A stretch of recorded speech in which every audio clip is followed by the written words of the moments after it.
G'day, in this video I'm going to be going over how you make the most powerful gear with Apothic. You probably are very familiar with the mod Apothic because it's in a majority of current mainstream mod packs, whether it be Cobblemon, whether it be all the mods, and various other normal mod packs like that. We're currently doing in this video inside of Neoforge, but from my understanding it's very similar across the various different versions of Apotheces. It just slightly changes on how powerful and all the other various shenanigans go along with it. Starting off with the basics, you might notice when you're roaming throughout your world, you might come across towers like this wizard tower, and as you can see, there are item frames that hold various different gems in amongst them. Now, most towers will come with about 4 of these gems of various different variety, dependent on other factors which we'll go over in a moment. And right at the top, there will be a chest up here. Keep in mind, though, underneath these 2 bookshelves, there's always going to be TNT, because this is a trapped chest. Even in mod packs where you have a looter, and this is a different chest, it's still a trapped chest, so keep that in mind before you open it. As we can see in here, we've got a few different items and various enchantments and stuff along those lines. But probably the most important thing that we'll be going over in this entire video are fixed items. As you can see, this is a pickaxe that's called the Destructive Tone Pickaxe of the Seaborn Miner, which has just additional perks on top of the usual stone pickaxe. And you've also got a Blessed Leather Tunic, which gives you additional 2 health when you're wearing it. This is a common item, and this is an uncommon item. There's also a gem in here, which is a cracked one, which means it's the base power gem. And there are various things to do that, and one of the better ways of discovering what you have access to is by going Control-T. Doing that, you can see this little world view here. As we can see, we're currently at the Haven tier, but there are 2, 3, 4, 5 total tiers, which have various different things you need to do in order to gain access to. Once you get your first piece of fixed gear in your inventory, you'll unlock the first advancement of this as World Tier Haven. In order to go up through these world tiers, you need to complete these advancements. To get the frontier, you need to just equip a full set of affixed items, meaning you have used an entire set of armor that has been affixed at some point and held an affixed piece of item. You've also had world tier ascent, which is just uncommon set, as well as defeating an invader, which we'll go over in a moment. The next tier is getting a full set of rare gear, as well as defeating the wither. And then the final one to get to the pinnacle is to get a full set of epic gear and defeat the ender dragon. If we take this full set of uncommon gear that I've forged here, just equip all of it, and we'll go grab that pickaxe. As you can see, we've made an advancement into the next tier, unlocking to going through the next section. Next major thing to explain with this is the invader. Most of the rest of these tiers will be a very self-explanatory post this information, but invaders is probably the other thing that's left. In order to get access to invaders, well, they can spawn anywhere in the world, whether it be the overworld, the nether dimension, or the end dimension, though they tend to be a lot more common in the nether dimension. Also, another thing you need to keep in mind, when you do successfully complete the next advancement, make sure to go into here, grab your frontier, and activate it. But here's where you can look at some of the differences that happen. In Haven, the detailed info is drop chances is 60% common rarities, 36% uncommon, 4% rare, 0% epic, and 0% mythic, with your gem purities being 55% cracked, 40% shipped, 4% floor, 0% normal, 0% flaws, and 0% perfect. If we go to the next section, the detailed overview of this is that this rarity pool switches a little bit. Uncommons are now going to be the most common thing you can get, and you can also have a chance of getting epic. Same thing rolls with the purities, with chipped being the most common now, and you have a chance of getting normal gems. You also have 35% more experience gained in this level, as well as 20% more luck than normal. Though, keep in mind, your default luck stat is 0, so unless you have something that alters your luck and gives you luck points, this percentage increase means absolutely nothing. But also, monster augments get 4% armor, 4 plus armor. So we activate the tier and go to the next tier. As you can see here, we just got the lightning strike and the beautiful things here, and as you can see, there's a glowing enemy over there. Zom Dusk Dark, the non-suspicious, has awoken nearby. That is an invader. These can spawn in all 3 dimensions, but most commonly will probably spawn in the nether dimension, with the end dimension being the next most common section you'll come across these things. And they're just any enemy. Just randomly, an enemy will come in with various items attached to them. As you can see, this guy's a lot more difficult to kill than you would usually expect. But when you kill them, they will typically drop a piece of their armor. As you can see here, we got some chainmail legs that have got projectile protection 5, as well as 8% additional speed and an empty socket. that is the last major thing with the world tiers. The rest of it's pretty easy to understand. Just equip a full set of the uncommon rarity, etc., because the next one is Wither, and then get the Free the End advancement. Keep in mind, the Free the End advancement in a multiplayer server will only be given by the person who dealt the final blow to the Ender Dragon. So, if the Ender Dragon's already been defeated and you don't have the Free the End advancement, you're going to have to summon the Ender Dragon again and fight it on your own. Quite fun. With that basic information out of the way with the world tiers, let's roll into affixes and gems. Now, you want to start off by grabbing 2 individual gems, typically cracked ones you want to use for this, and I do truly mean only get 2 of your worst gems. The reason being is because you want to throw these 2 gems onto the ground and crush them with an anvil. When you do this, you'll successfully get 2 pieces of gem dust. Only ever do this with the first 2 gems. Why?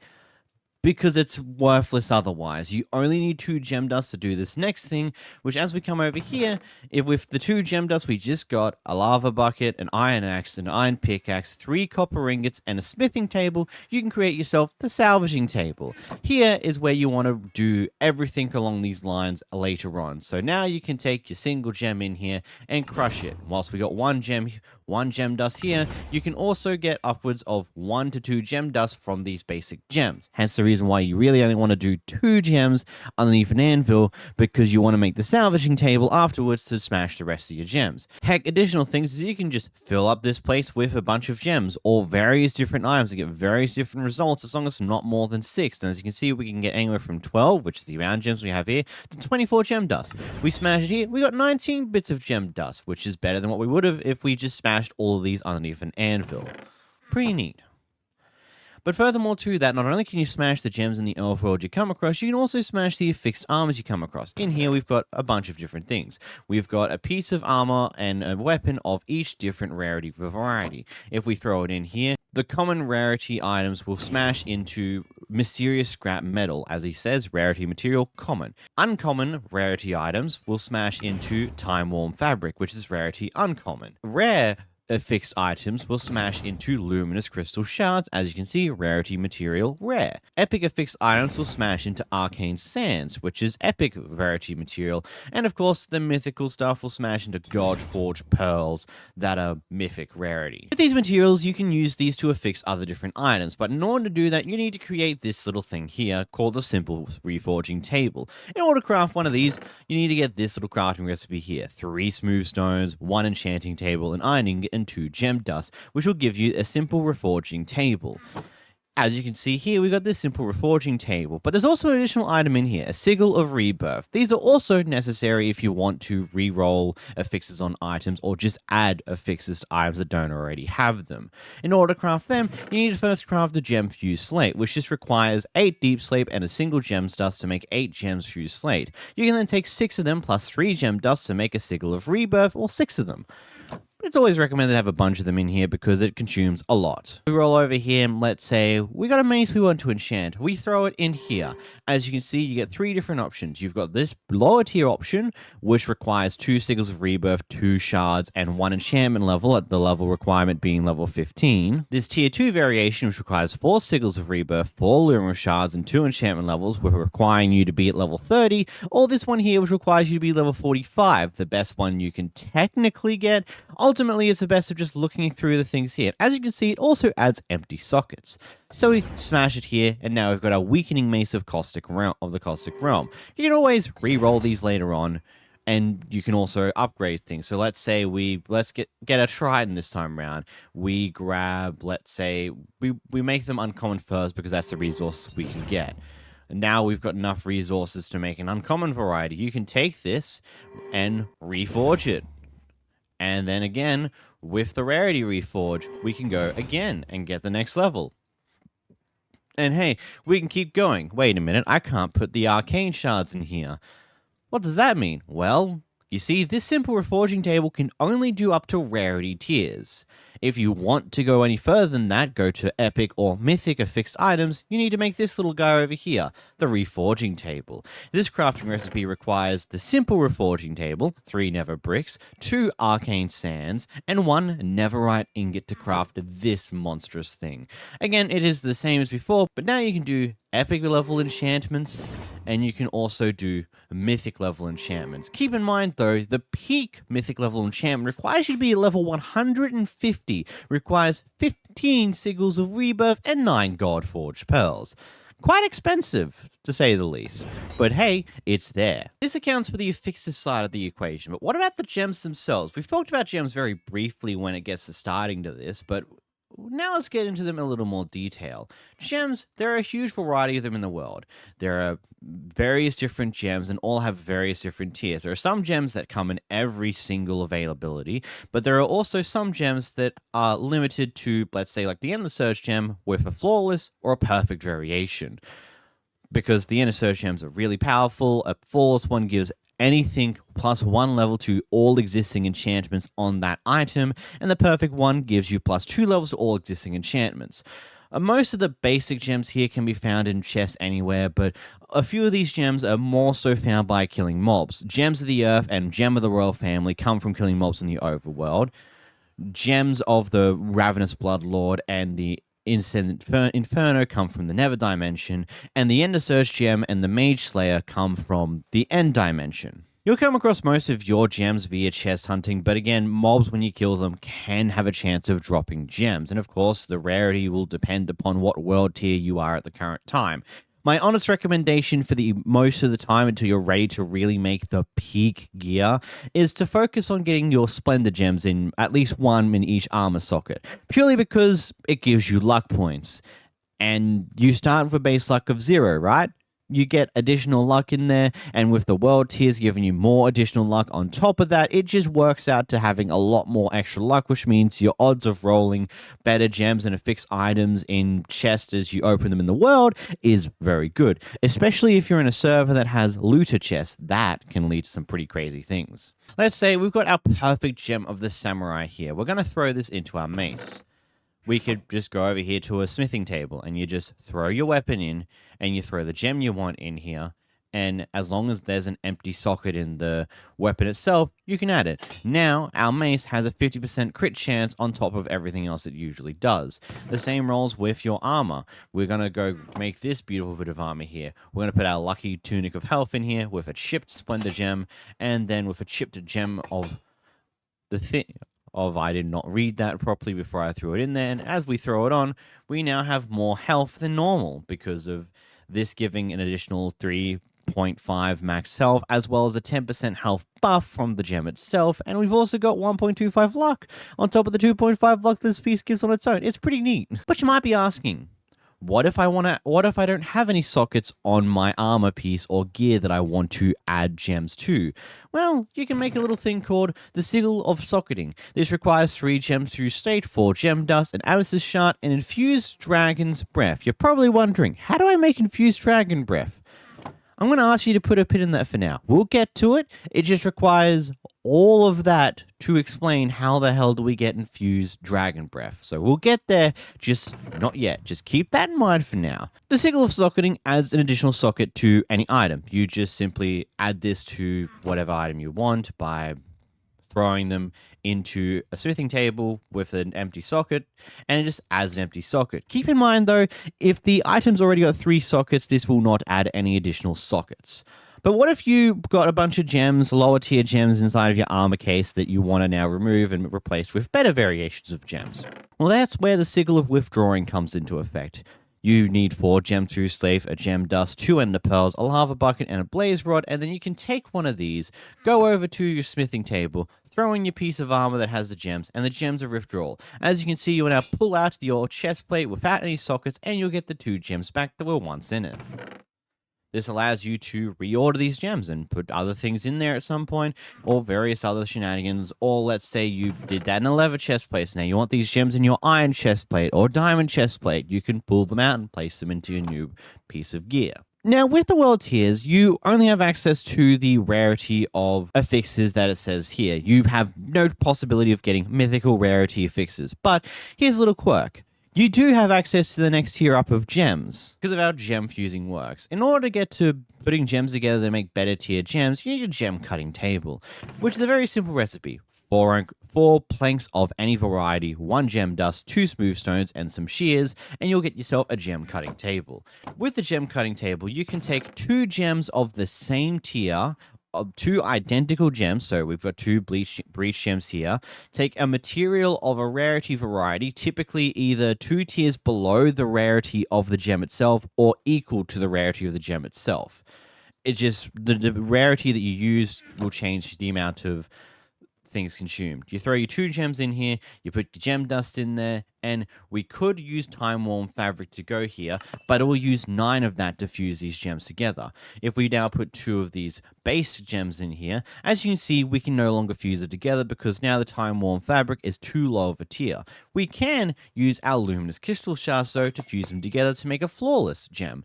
We can now put 2 more together and suddenly we don't have the material anymore. We need to use arcane sands or god forged pearls, which will be less costly, to fuse them together to make perfect gems.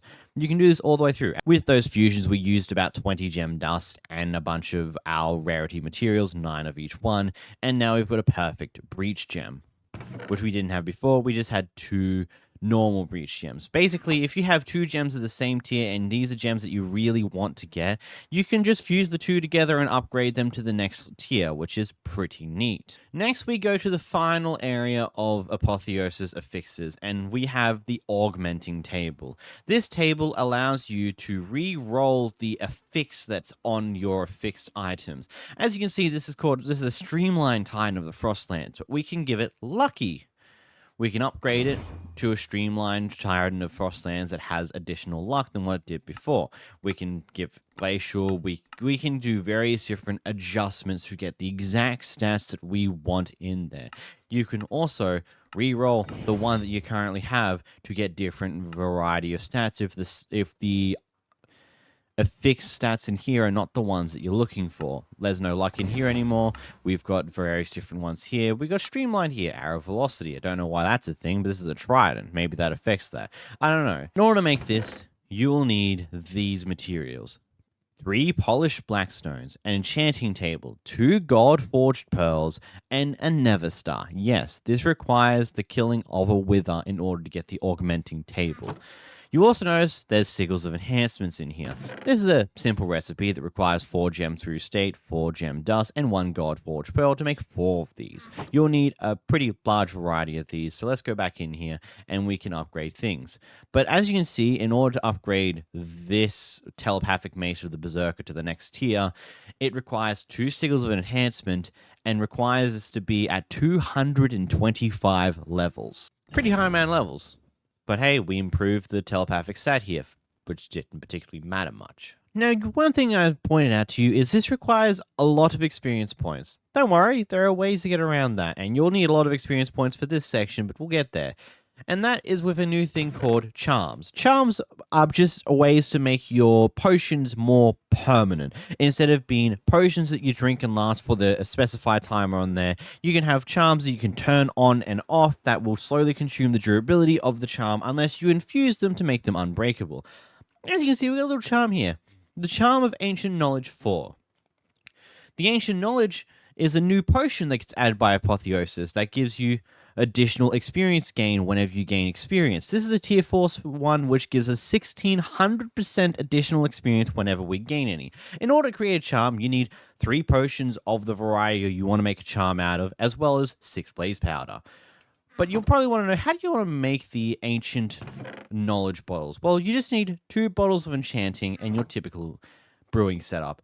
So if we take our awkward potions here and we throw a bottle of enchanting in here, it will slowly turn into ancient bottles of knowledge. As you can see here, I've already prepped this. You get 3 bottles of ancient knowledge, which are 2-minute potions that also give you 400% additional experience whenever you gain any when this is active.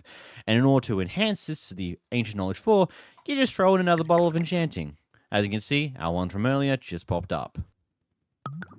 Now we have the enhanced version, the Ancient Knowledge 4. You can use this charm to gain the experience you need for the various different things in this mod, but I either tell you to make sure you have the resources to make another one of these charms down the line, or don't let this one break. Up to you how you choose to do that. But let's go into the next section, the enchanting. We're still yet to get to a certain elephant in the room. We'll get there. By default, this is the best enchanting setup in Minecraft. You take your little item here, you can go in here, and you can get your level 30 enchantments. But you might notice a little something here. There are 3 bars down here. You got Eterna, Cortana, and Arcana. The Eterna just sets the max enchanting level you can do. By default, the maximum you can get with normal bookshelves is a value of 30. Cortana is the underlying chaos and randomness of the actual additional effects that you get whenever you're enchanting. These can be both good and bad. You can get curses with this, by the way, which is kind of funny. There are also certain things that are technically curses, but aren't really curses, such as life mending. That is technically a curse and unremovable outside of a certain thing we'll talk about later, but life mending's pretty neat. And Arcana. Arcana just gives more ability of various different enchantments to be added on. So as you can see, the relative rates right now is that we'll most likely get common enchantments over the uncommon, rare, and very rare enchantments.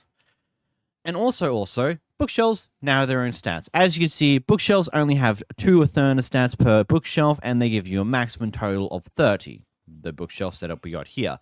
But we can go further with a bunch of new shelves that this one adds. So first off, we've got this set of shelves here, the C shelf. This one gives a max Eterna of 45, but also giving 3% Arcana per bookshelf. In order to make this, you need 6 prismatic bricks, 1 pufferfish, a bookshelf, and a water bottle to convert into a C shelf.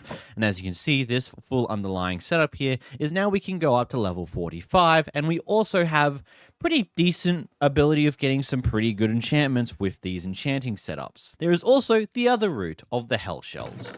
Hell Shells give Cortana rather than Arcana, otherwise they're mostly the same as your seashells here. These require 6 nether bricks, a potion of regeneration, and a blaze rod to create them, as well as the typical bookshelf. As you said, it's the same as the sea shelf, just it gives Cortana instead of Arcana, which just makes the underlying chaos of the enchantments you get far more funky. That was actually pretty good, all things considered. No sharpness, though. Another shelf variety you can craft is the Dormant Deep Shelf. They're pretty much the same as bookshelves, at least in this state here. It requires 6 cracked deep slate tiles and 3 books, and you can create this here. It is, for now, almost identical to the bookshelves of Norm, so don't worry too much about it. And the final tier of bookshelves you can come across are here, the End Shelves. The End Shelves provide a max level of 90 with the Eterna, 5% Cortana, and 5% Arcana. In order to make one of these, you need 6 Endstone bricks, an Ender Pearl, a bookshelf, and 1 Infused Dragon's Breath. I guess it's time to address the elephant in the room with this Dragon Breath. In order to create Infused Dragon Breath, we look in JI over here, you need to take 1 normal Dragon Breath into an Enchanting Table to infuse it to make 3 of them. This requires an Eterna of at least level 80, a Cortana of at least 15% but no more than 30%, and an Arcana of at least 60%. You're probably wondering, so far outside of the end shelves, I've not shown you anything that gives you 80 Eterna.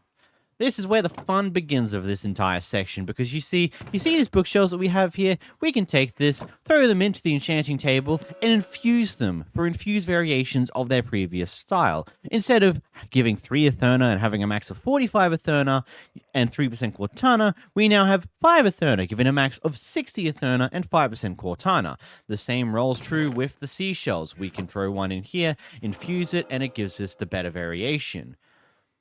Again, this is still not enough. We get more crafting recipes with these infused variations. For the seashells, you get 2 new shells, half-forged sea shelf and a crystalline sea shelf. To make the crystalline one, you need the infused sea shelf and 3 prismarine crystals in this recipe format. This gives 5 Eterna, 3 Cortana, and 5 Arcana now, giving a max of 60 Eterna. Or the half-forged sea shells, which requires 5 prismatic shards, the infused sea shelf, as well as the heart of the sea. This will give you 15 Eterna, a maximum of 60, Arcana of 20%. Flipping around to this chest over here, we've got the same rinse and repeat with the hell shells. Same variations in recipe. We've got the glowing hell shelf, which gives you 5 of each normally, as well as the additional stat that the hell shelf doesn't give you normally, which is Arcana in this case of 3.33%, which requires 3 glowstones in this formation. But there's also the blazing hell shelf, which gives you 10 Eterna plus 10% Cortana with a max tier of 65 Eterna and -1 enchanting clues. I'll get to that. This requires 3 blaze powder, 3 fire charges, and an infused hell shelf. But you're probably wondering, that's only a max of 65. What next? Well, we can now take our dormant deep shells from earlier, and with a setup over here, which I have made personally, of containing 4 blazing hell shells and 2 harsh-forged sea shells, you can make different varieties of this depending on what you have access to, because what you want to get is you want to have at least 60 Eterna, 40% Cortana, and 40% Arcana in order to turn our dormant deep shells into deep shells. This now gives a max Eterna of 7. These also have 5+ of each stat as well. Again, that's still not 80 that we need. Trust me, there are now more crafting recipes. With the deep shelf, you can either turn them into soul touch deep shells, which require 3 skulk and a soul lantern, or an echoing deep shelf, which requires 3 candles and an echo shard. The echoing deep shelf gives 5 Eterna with a max of 75 now, and Arcana of 15%, whilst the soul touch deep shelf just gives Cortana of 15% instead of the Arcana. We can now take these 2 shells, move over here, and we can now get Skulk shells, whether it be in the Echoing Skulk shelf or the Soul Touch Skulk shelf. These both have the exact same recipes. You take the previous variation of these shelves, whether it be the Echoing Deep Shelf or the Soul Touch Deep Shelf, give 4 Skulk around it, a Skulk Catalyst, and a Warden Tendril to create the Skulk shells. I'm sure you can probably guess where you'll be getting a Warden Tendril from. Yes, you'll need to kill some Wardens in order to go any further with Apotheosis Enchant. Anyway, with these, the Echoing Skulk Shelf as well as the Soul Touch Skulk Shelf gives a max Eterna of 80 that you can finally have access to. And here is where we make our little fun setup here, which is 1 Echoing Skulk Shelf and 1, 2, 3, 4, 5, 6, 7, 8, 9, 10, 11, 12, 13, 14, 15 Echoing Deep Shelves here. We can take our Dragon's Breath, throw them into this setup here, and infuse them. Finally, which now allows us to make these end shelves that we had before. As you can see, we can now go up to a max of 90. In order to get the maximum out of these shells by default, you need a full setup along these lines. But with this setup, you can make yourself any level 90 enchantments. But you're probably noticing something. Wait, we can go up to 100. Let's go further. Over here, we have 2 additional shelves. We've got the Pearlescent end shelf, which is basically just enhanced versions of the end shelf. Instead of giving 5 Eterna, 5 Cortana, and 5 Arcana, it gives 10 Eterna, 7.5 Cortana, 7.5% Arcana. This just requires 4 end rods, 2 end pearls, and an end shelf to create the better variation of the end shelf. But probably the more important recipe out of here is the Draconic end shelf. This gives 20 additional Eterna when it's in your bookshelf setup, but it also allows you to get a maximum Eterna level of 100. This requires 5 ender pearls, an end shelf, and a dragon head to create. So now we're at the peak enchanting setups you can start making, but there's a few more shelves to explain first and foremost before I can show you the big boy setup and various other things. Here we've got our weirder shells. We've got the melon shelf, which requires 6 melons, 2 glistening melon slices, and a bookshelf, which gives us -2 Eterna and -10% Cortana. This is important for various different infusion setups. You also have a bee shelf, which gives you -30 Eterna and 100% Cortana, which just requires 2 beehives, 4 honeycombs, and 2 honey blocks and a bookshelf. And you get this. I don't think there's any actual setups for infusion that require this in Apotheosis by default, but hey, it's a thing that exists. You've also got a stone shelf, which is made by the similar recipe of a bookshelf, just with polished andesite instead of wood planks, and it gives you -3 Eterna and -7.5% Arcana. Again, this one doesn't seem to have too much use as of yet. And also the Geode Encased Bookshelf of Stability, which gives you 10 Eterna, -15% Cortana, and provides Cortanix free stability. It requires 7 Castlite, a bookshelf, and a budding amethyst. Now, this is an important bookshelf in your main enchanting setup because all it does is it makes the bad negative enchantments a lot less common. Doesn't get rid of them entirely, but it makes it a lot better in your favor. But we're not done yet. There are more shelves to explain. Here we've got Shelves of Sight. Well, Hell Shelves of Sight to be exact. To make a Hell Shelf of Sight, which gives you an additional enchanting clue, you need 2 infused Hell Shelves, 4 blocks of gold, a Spyglass, an Eye of Ender, and a Night Vision potion of the 3-minute variety. This will give you the Hell Shelf of Sight, which gives you an additional enchanting clue. You can then upgrade this into the Hell Shelf of Masterful Sight, which gives you 2 enchanting clues. It requires 2 Night Vision potions of the 8-minute variety, 4 blocks of emerald, and 2 netherite ingots, plus the Hell Shelf of Sight we made earlier. This one is potentially useful. I don't think it's in any of the infusion setups that I've made here, nor the main setup itself, because the amount of information you get by default is already a lot. And there's 2 more shelves that are important to explain, and that is the Sea Shelf of Aquatic Filtration. This allows you to place up to 6 different enchanted books into the bookshelf, and the enchantments on these books that are in this bookshelf will not appear in the enchanting table whenever you do enchanting. This requires 2 infused seashells, 4 prismatic bricks, and 6 prismarine black bricks, 3 prismarine brick slabs. But it gets better. We've also got the Deep Shelf of Arcane Treasures. It gives you 10 Eterna, neg 15% Cortana, neg 15% Arcana, and allows treasure enchantments. You're probably wondering, what are treasure enchantments? Take Mending, Swift Sneak, and Soul Speed. Basically, the enchantments that you need to find from chests or potentially trade from villagers that can't typically be gained by the typical enchanting table. The Deep Shelf of Arcane Treasures allows it. In order to make this, you need 2 deep shelves, 2 diamonds, 4 blocks of gold, and a block of emerald. This is also an important thing. With this information, we can now show you the peak enchanting setup. We have here 5 Echoing Skulk Shelves, 5 Soul Touch Skulk Shelves, 1 Draconic End Shelf, 1 Geode Encased Bookshelf of Stability, 1 Deep Shelf of Arcane Treasures, and 1 Sea Shelf of Aquatic Filtration with a Curse of Binding and a Curse of Vanishing enchanting book in here, and we can throw our enchantments in here and get absolutely crazy enchantments.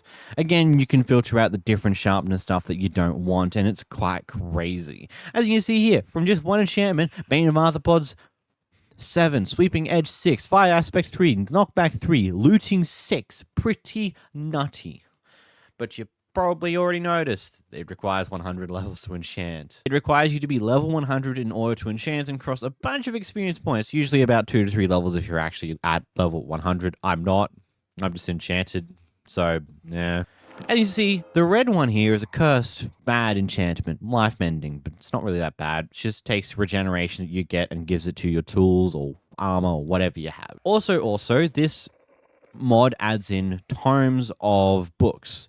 These are books of various different tools. Let's say the Tome of Helmets, you can make 5 of them by getting 5 books in a helmet formation and putting a blaze rod in there. These are just various different recipes. I'm not going to talk too much about them. Basically, this just allows you to get the enchantments specifically for, let's say, leg plates here for leggings. You only get enchantments that would typically go on leggings on these books, and it allows you for more precise enchanting, especially when it comes to this little guy behind me, the Enchantment Library. With this, you can throw your enchanting books in here and split them off. Let's do some fun enchanting over here. Let's grab a tome of chest plates, and we'll take out our 2 books of curses in here.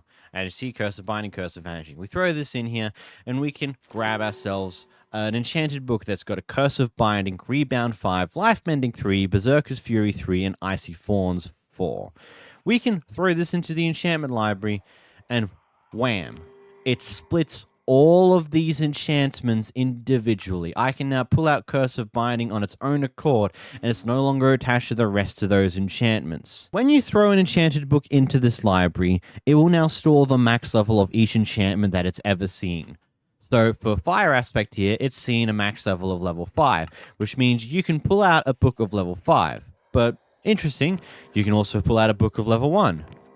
A book of level 2, you make your choices, and you can go up to the maximum level available, the max level that's been placed in here, and you just need the points stored in here to grab it. Each level gives you a different variety of points. Of course, the higher the level, the more points it adds, and it can store up to 32,000 points. In order to craft this, you just need to get 4 ender chests, 4 deep shells, or infused shells of any variety. So this also works with the infused sea shells or the infused hell shells, an enchanting table, and that gets you the enchantment library. It also gives you a max level of the enchantments of 16. This will probably be fine in most worlds, but if you, let's say, find yourself you're in a massive server where enchantments are aplenty, and you find yourself filling this thing up, which would be surprising to say the least, you can take it to this setup over here. Here we've got a setup that has 2 infused sea shells, 2 draconic end shells, 6 echoing skulk shells, and 3 melon shells. We can take our enchantment library in here, we can throw it in here, and infuse it to get a Library of Alexandria. This gives us a max level capacity of 31. The Library of Alexandria also can store up to 1.1 billion points per enchantment. Kind of crazy, don't you think? But let's say you did some enchanting, you didn't put any curse books in the filtration thing, or you need to put other enchantments in there, and you got a bunch of curses on your weapon. Let's go enchant something in here, actually. That'd be kind of funny. Let's grab our Neverite Sword, throw it in here, and enchantment. As you can see, we've got some fun enchantments, but we also got Curse of Vanishing. Don't worry, there's an item you can make called the Prismatic Cobweb. This requires 1 cobweb as well as 4 prismarine shards, and you can make one of these beauties. We go to the anvil over here, we can throw in our Neverite Sword and a Prismatic Cobweb, and at the cost of 30 levels, we can remove the curse. Pretty neat. Pretty useful, especially if you need to fill up these 6 books with varieties of different enchantments. Now to get to the fun of infusions. There are various different infusions you can make that I haven't already discussed about, so let's run through them. First off, hey look, it's this charm from earlier I was talking about. With this setup over here, which requires 2 echoing deep shells, 1 end shelf, 5 draconic end shells, and 1 melon shelf, you can throw this charm in here, infuse it, and now it is unbreakable. You can have these potion charms in your inventory turned on at all times and they will never break. Pretty awesome. But what if you find, let's say, a really awesome weapon out in the wild that has a bunch of awesome enchantments, but let's say it's an iron pickaxe or a golden axe or something along those lines, you can make a little thing called the Tome of Scrapping. This requires 8 books and an anvil and a crafting table, and you get 8 tomes of scrapping. It extracts half the enchantments from an item, but destroys the item in the process. Don't worry, we can make this better by taking this infusion setup here, where you have 3 echoing skulk shells and 1 draconic end shelf. We can throw the tome of scrapping in here, infuse it, and we get this 4 tomes of superior scrapping. This will extract all of the enchantments off of the item whilst destroying it in the process. But what if you don't want to destroy the item? What if it's a Neverite piece of armor that you really want, but it's got some bad enchantments on it and you just want to clear it off? But let's say they're enchantments that you want to throw elsewhere or just want to throw in your little library. Don't worry, with the cost of an additional echoing skulk shell from before, we can throw a tome of superior scrapping in here, infuse them, and make tomes of extraction. It extracts all enchantments from an item and will not destroy the item. You just throw this bad boy in an anvil and you'll grab all the stuff that you want from it. But it gets better. This mod actually allows you to craft your own forms of tridents and not have to rely on mob drops in order to grab them.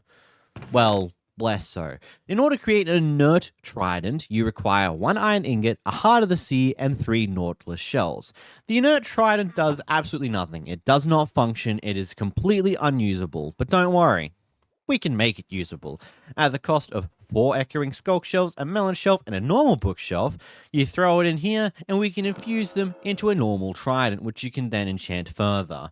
Now we've got a functioning trident that we didn't have before. At the cost of this simple recipe here, and this fun little infusion setup. Here we got a fun set of 3 different infusion levels that allows us to turn honey bottles into enchanting bottles. With this level here, we've got 2 echoing skulk shells. You throw a honey bottle in here, you turn it into another bottle of enchanting. Not really much big here. We can have 5 echoing skulk shells and 1 soul touch skulk shell. Throw the honey bottle in here, and we get 3 of them back instead. Pretty good. Or we can go even better with 3 soul touch skulk shells, 5 echoing skulk shells, and a draconic end shelf. We can throw a honey bottle in here, smack it, and get half a stack of bottles of enchanting on top of that. There is a lot more to this, a lot more different recipes depending on the additional mods you have, but these are the core infusion stuff that you'll come across with this mod. And yeah, with enough time, patience, and playing around with different gem collections, affixes, and enchantments, you can make some really, really powerful gear that you wouldn't have access to otherwise outside of this fun little system here. Heck, I'm going to go jump into a Cobblemon server that I play in a fair bit currently and show you what a really peak setup could be. Here we are in the Cobblemon server that I play in a fair bit, and as you can see, I've got a lot of gear. I've got 400 experience points, which just comes with the fun of the charm of ancient knowledge being unbreakable and infinite, as well as I have pink hearts with a blue one.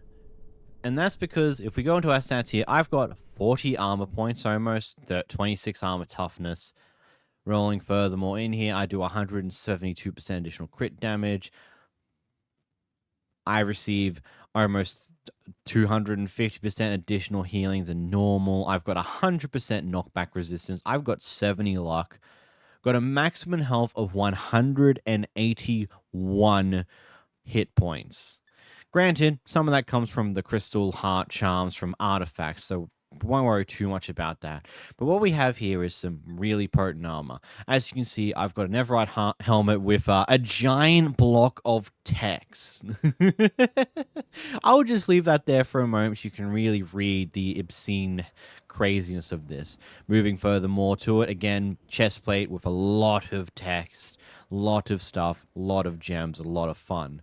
We got leggings that have also got a lot of text, a lot of fun, a lot of stuff, and boots of also really good variety. I've also got a Trident that doesn't have any gems in it because I don't feel the need to put them in there. This is a Riptide Trident that I used with the Drown Belt from Relics in order to just be able to use this anywhere. We've also got my shovel with a bunch of good enchantments on it, a pickaxe with a bunch of decent enchantments off it, plus the Gem of the Earth that's maxed out for 4 additional levels of fortune. We've got a bow that's got some decent enhancements on it, and we've got the Gauntlet of Maelstrom from Ender's Cataclysm, which is also buffed the heck out with affixes from Apotheosis. Ultimately, you can make some really obscenely powerful stuff if you really put in the time and effort into doing so. But hey, that's this video. Thank you so much for watching. If you did enjoy, make sure to leave a like down below. And yeah, we'll be doing more of this a lot more commonly than what I have been for the past God knows how long. Let me know, what do you want to see me cover next? There's a few different mods in this mod server that I want to actually look further into and make some content about, and I want to talk about, so you'll probably see more from me somewhat soon. Kind of funny, isn't it? I wanted to get away from Minecraft, and yet here I am, back again. The call. It keeps calling. But until next time, bye-bye!